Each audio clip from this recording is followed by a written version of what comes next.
नमस्कार। ये आकाशवाणी शिमला है। अब आप प्रभा शर्मा से प्रादेशिक समाचार सुनिए। आज के मुख्य समाचार। देश भर में विकसित कृषि संकल्प अभियान आज से शुरू।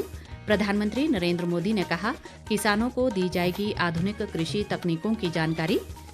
वन आवरण को बढ़ावा देने के लिए राज्य सरकार ने मुख्यमंत्री ग्रीन अडॉप्शन योजना को दी मंजूरी। भारतीय रिजर्व बैंक ने चालू वित्त वर्ष में भारत के सबसे तेजी से बढ़ने वाली अर्थव्यवस्था बने रहने का व्यक्त किया अनुमान। और 1 से 5 जून तक होगा अंतर्राष्ट्रीय शिमला ग्रीष्मोत्सव का आयोजन। अब समाचार विस्तार से। केंद्र सरकार ने आज से देश भर में विकसित कृषि संकल्प अभियान चलाया है, जो 12 जून तक जारी रहेगा। इसका उद्देश्य किसानों को आधुनिक कृषि तकनीकों, नवाचारों और सरकार की योजनाओं की जानकारी देकर उन्हें सशक्त बनाना है। अभियान के दौरान किसानों को जैविक व प्राकृतिक खेती, आधुनिक बीज किस्में, ड्रोन तकनीक, डिजिटल कृषि, कृषि स्टार्टअप्स और फसल बीमा जैसी योजनाओं की जानकारी दी जाएगी। प्रधानमंत्री नरेंद्र मोदी ने कहा है कि ये अपने आप में एक अनोखी पहल है और देश भर में 2000 से अधिक टीमें गांव-गांव जाकर किसानों को आधुनिक कृषि तकनीकों की जानकारी देंगी। विकसित कृषि संकल्प अभियान अपने आप में यह एक अनोखी पहल है। मानसून दस्तक दे रहा है, खरीफ के मौसम की तैयारी है और ऐसे में आने वाले 12 से 15 दिन तक देश के वैज्ञानिकों की, एक्सपर्ट्स की, अधिकारियों की और प्रगतिशील किसानों की 2000 से अधिक टीमें गांव-गांव जा रही हैं। ये टीमें देश के 700 से अधिक जिलों के करोड़ों किसानों तक पहुंचेगी। इस बीच कृषि मंत्री चंद्र कुमार ने कांगड़ा जिले के ज्वाली से विकसित कृषि संकल्प अभियान का शुभारंभ किया। विदेश मंत्रालय ने कहा है कि सिंधु जल संधि तब तक स्थगित रहेगी जब तक पाकिस्तान सीमा पार आतंकवाद को समर्थन देना बंद नहीं कर देता।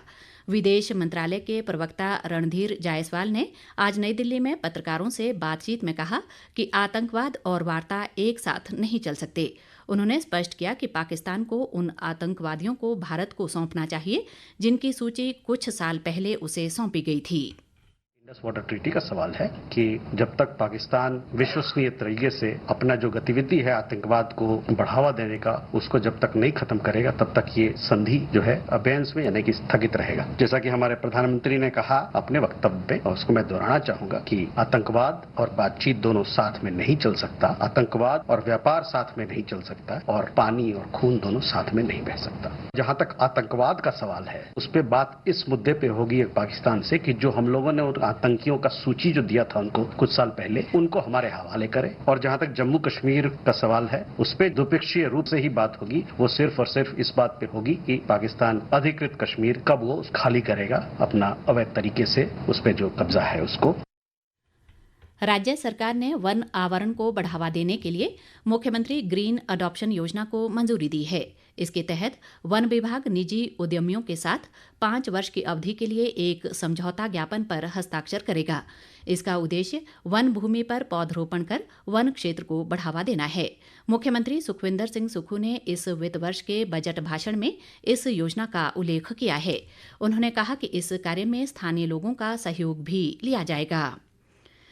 पुण्य श्लोक लोकमाता अहिल्याबाई होलकर की 300वीं जन्म शताब्दी के अवसर पर भाजपा महिला मोर्चा द्वारा आज सोलन में एक कार्यक्रम का आयोजन किया गया।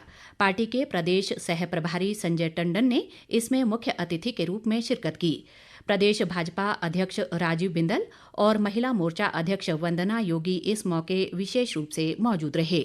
वंदना योगी ने कहा कि पुण्य श्लोक लोक माता अहिल्याबाई होलकर ने समाज सुधारों पर विशेष ध्यान दिया और विधवाओं के उत्थान के लिए अहम कदम उठाए। उन्होंने महिलाओं को शिक्षा का अधिकार दिलाया।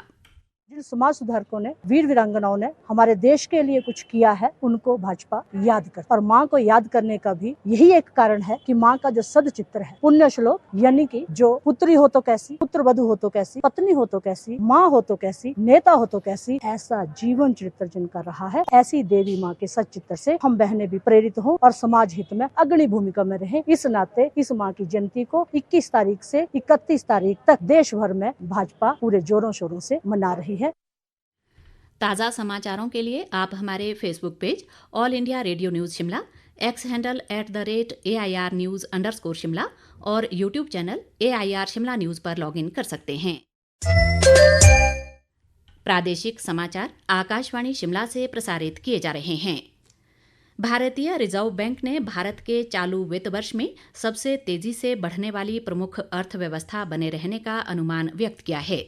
बैंक की आज जारी वार्षिक रिपोर्ट में घरेलू खपत में वृद्धि, मजबूत बैंक, कॉरपोरेट बैलेंस शीट और निरंतर सार्वजनिक पूंजीगत व्यय से विकास को बढ़ावा मिलने का अनुमान है।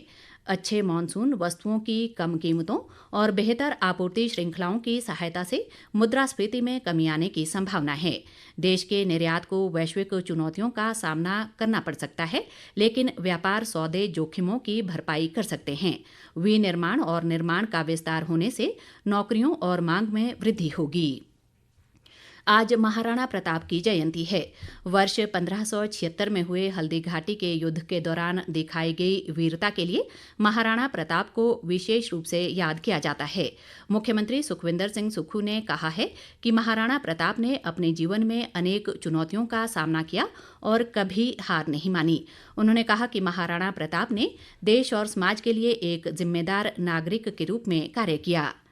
इस बीच महाराणा प्रताप की जयंती पर बिलासपुर जिले के घुमारवीं में समाज सेवी संस्था संस्कार सोसाइटी द्वारा युवाओं को नशे से दूर रखने के लिए श्रीमद् भगवद गीता और रामायण पर आधारित प्रश्नोत्तरी प्रतियोगिता का आयोजन किया गया। इसमें लगभग 80 विद्यार्थियों ने भाग लिया। संस्था के संस्थापक महेंद्र धर्माणी ने बताया कि बच्चों को भगवान श्री राम के आदर्शों पर चलकर नशे से दूर रहने का आह्वान किया गया।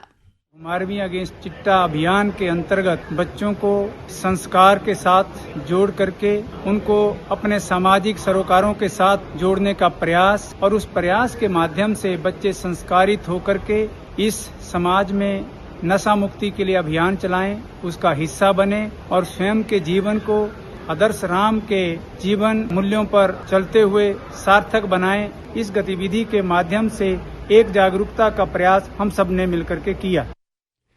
अंतर्राष्ट्रीय शिमला ग्रीष्मोत्सव का आयोजन 1 से 5 जून तक किया जाएगा। शिमला के उपायुक्त अनुपम कश्यप ने बताया कि इस दौरान पंजाबी, बॉलीवुड और स्थानीय कलाकार अपनी प्रस्तुतियां देंगे। उन्होंने कहा कि ग्रीष्मोत्सव का आयोजन बेटी बचाओ बेटी पढ़ाओ और नशे के खिलाफ अभियान की थीम पर किया जा रहा है। इसी कड़ी में 1 से 5 जून तक प्रतिदिन पुलिस रिपोर्टिंग रूम के सामने महानाटी का आयोजन होगा। आगामी 21 जून को दुनिया भर में 11वां अंतर्राष्ट्रीय योग दिवस मनाया जाएगा। केंद्रीय आयुष मंत्री प्रताप राव जाधव ने कहा है कि अंतर्राष्ट्रीय योग दिवस केवल एक उत्सव नहीं, बल्कि एक ऐसा आंदोलन है जो मंत्रालयों, संस्थानों और नागरिकों को समग्र स्वास्थ्य के प्रति साझा प्रतिबद्धता में जोड़ता है। उन्होंने सरकार के समग्र दृष्टिकोण के महत्व पर बल दिया ताकि प्रधानमंत्री नरेंद्र मोदी के हर नागरिक तक योग पहुंचाने के दृष्टिकोण को साकार किया जा सके। आयुष मंत्री ने बताया कि इस वर्ष मंत्रालय ने एक बड़े स्तर पर भागीदारी का लक्ष्य रखा है, जिसके तहत 21 जून को विशेष आयोजन योग संगम का आयोजन किया जाएगा। इसमें 1 लाख से अधिक योग कार्यक्रम एक साथ आयोजित किए जाएंगे। इस राष्ट्रीय समारोह की अध्यक्षता प्रधानमंत्री नरेंद्र मोदी आंध्र प्रदेश के विजाग में करेंगे। केंद्रीय श्रम व रोजगार मंत्री डॉक्टर मनसुख मांडविया 31 मई को सिरमौर जिले के कालाम में 30 बिस्तरों वाले नवनिर्मित ESIC अस्पताल का उद्घाटन करेंगे। कर्मचारी राज्य बीमा योजना के तहत बने इस अस्पताल से इलाके में स्वास्थ्य सेवाओं को मजबूती मिलेगी और इससे लगभग 1 लाख लोग लाभान्वित होंगे।